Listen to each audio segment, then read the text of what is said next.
Okay, let's unpack this.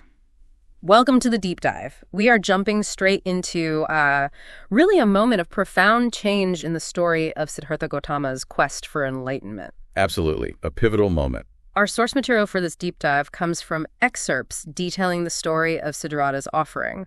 You know, the bowl of milk rice. Very famous story, yes. And our mission today really is to understand how the singular, seemingly simple act of human kindness and compassion wasn't just about, well, food. No, not at all. It became this critical turning point, revealing the power of accepting help and, maybe most importantly, demonstrating the wisdom of the middle way. Exactly. A profound teaching moment. So we're starting with a scene of Siddhartha pushed to the absolute edge. Physical endurance just gone after years pursuing the most extreme asceticism. That's right. It's a stark image. So set the scene for us. Where do we find Siddhartha at this specific point? He had been at it for 6 long, grueling years, fully committed to radical self-mortification. I mean, he was pushing his body beyond anything most people could even, imagine. And what was the physical reality of that? What do the sources actually describe? Oh, he was emaciated, incredibly weak, barely clinging to life. Physically, he was just broken. And he believed this extreme deprivation, this pushing the body to its absolute limit, that was the direct path to liberation. That was the core belief, yes. Yeah. The driving force for those 6 years. The idea was that by completely, utterly denying the body, the mind would somehow be freed and attain ultimate insight. But the sources make it pretty clear the reality was very different, right? Exactly. He was exhausted, yes, physically broken, absolutely. But the crucial point is he was no closer to his ultimate goal of profound understanding. Even worse, really, far from clearing his mind, all that constant hunger and pain was actually clouding his ability to think clearly. It was counterproductive. So he'd explored the path of indulgence back in the palace. That didn't work. Now he'd explored the path of extreme deprivation, and that clearly wasn't working either. This sounds like a moment of genuine crisis in his quest. It absolutely was. It brought him to this critical juncture where he had a fundamental realization. A body that is completely debilitated, starved, and in constant pain simply cannot sustain the clear, focused mind needed for deep meditation and profound insight. The very vehicle he was relying on for his spiritual journey was failing him badly. It wasn't just suffering. It was suffering that actually impeded the goal. It sounds like a moment of deep desperation, but also perhaps finally a moment of real clarity about what was not the path. Precisely. Deep desperation, but also that clarity emerging. And it's at this specific, desperate, yet clarifying moment, sitting under a banyan tree, sometimes identified as the Ajapala Negrota tree, that the unexpected enters the picture. And that unexpected entry is Sujata. Who was this woman and why was she there? So Sujata was a devout woman from the nearby village of Senani. And she had a very deep personal reason for being there that day. Faith? She'd made a vow. She'd vowed that if she gave birth to a son, she would offer a special sacred meal to the tree deity she believed had granted her wish. So her intention wasn't initially to seek out a spiritual master or a holy man, but literally to fulfill a promise to a deity associated with that tree itself. Exactly right. She had just given birth to a son, fulfilling her side of the vow, so she came to fulfill that specific vow of gratitude to the tree deity. And as she approached the tree, what did she see? I mean, the sources describe Siddhartha's state, but how did she perceive him? She saw Siddhartha sitting there.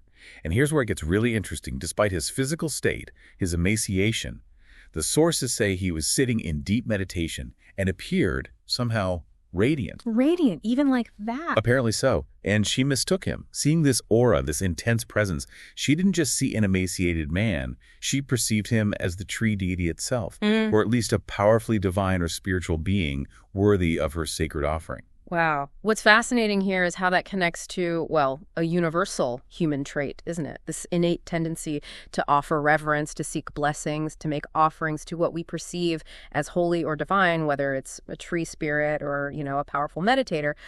It really does speak directly to that. Her act was one of pure devotion and gratitude, directed towards what she genuinely believed was a divine presence associated with that sacred tree. Just pure faith. So, driven by this devotion, Sujata approaches and offers Siddhartha a bowl of kheer. What was significant about this offering itself? Was it just rice pudding? Well, no, this wasn't just some simple gruel or basic food. Yeah. The sources really emphasize it was a rich milk rice pudding, kheer, specially prepared. It's often described as made with the milk from, 1,000 cows. 1,000 cows. Okay, so that's symbolic language for... For its richness, its sacred nature, its high value, it was an incredibly nourishing, highly valued offering. Not everyday food. And Siddhartha accepted it, which, I mean, this is such a huge pivot from the extreme asceticism he'd just been practicing for 6 years. He accepted it. Because with that newfound clarity about the body's needs, he realized this nourishment wasn't a distraction or a failure, but actually a necessity. His body needed this sustenance to have any hope of continuing the quest for enlightenment.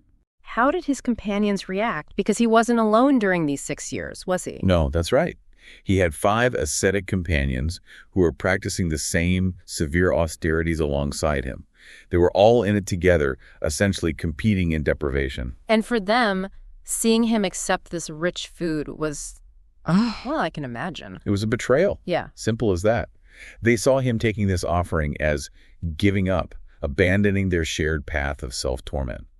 The source tells us they abandoned him immediately, convinced he had failed, and returned to a life of comfort. They thought he had failed, but from Siddhartha's perspective, accepting the cure was actually an act of profound wisdom.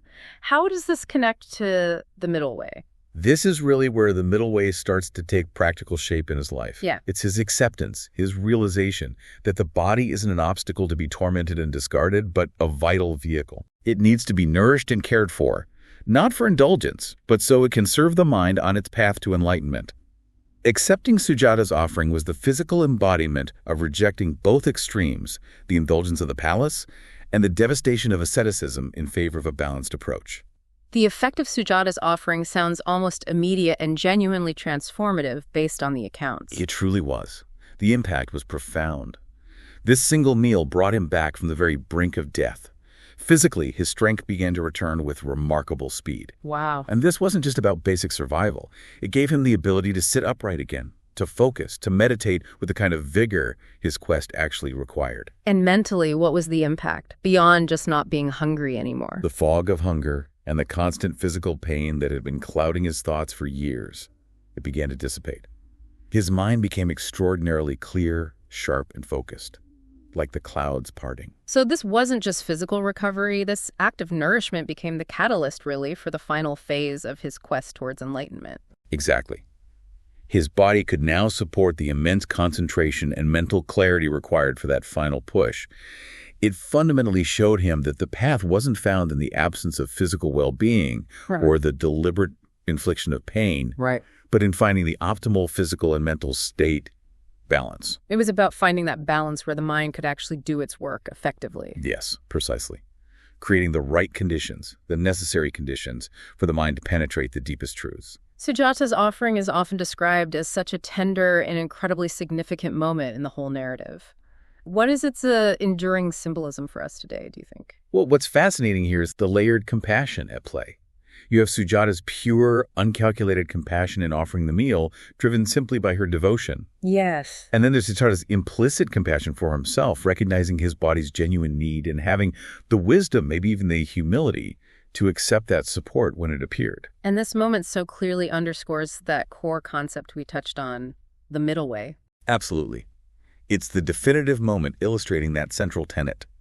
True progress comes from rejecting extremes, whether that's excessive indulgence or severe deprivation, in favor of a balanced, wise approach that supports the whole being, body, and mind working together. So the lessons here are quite powerful, aren't they? That spiritual breakthroughs, or really any kind of deep clarity, can come from such unexpected sources. From simple, pure acts of kindness, yes, definitely.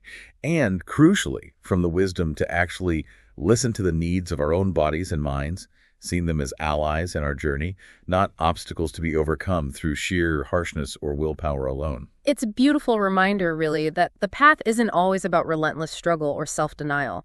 Sometimes it demands something else. Sometimes it demands nourishment, self-care, and the humility to accept support when it's offered, recognizing that that support can be a crucial bridge.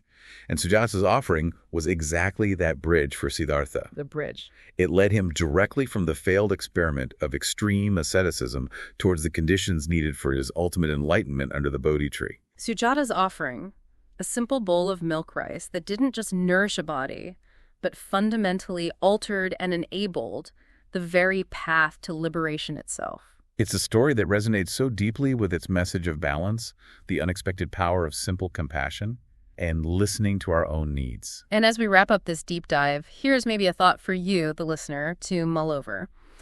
Consider how often in our own lives, maybe on our own personal journeys towards clarity or achieving our goals, we might be overlooking or even actively rejecting simple acts of kindness.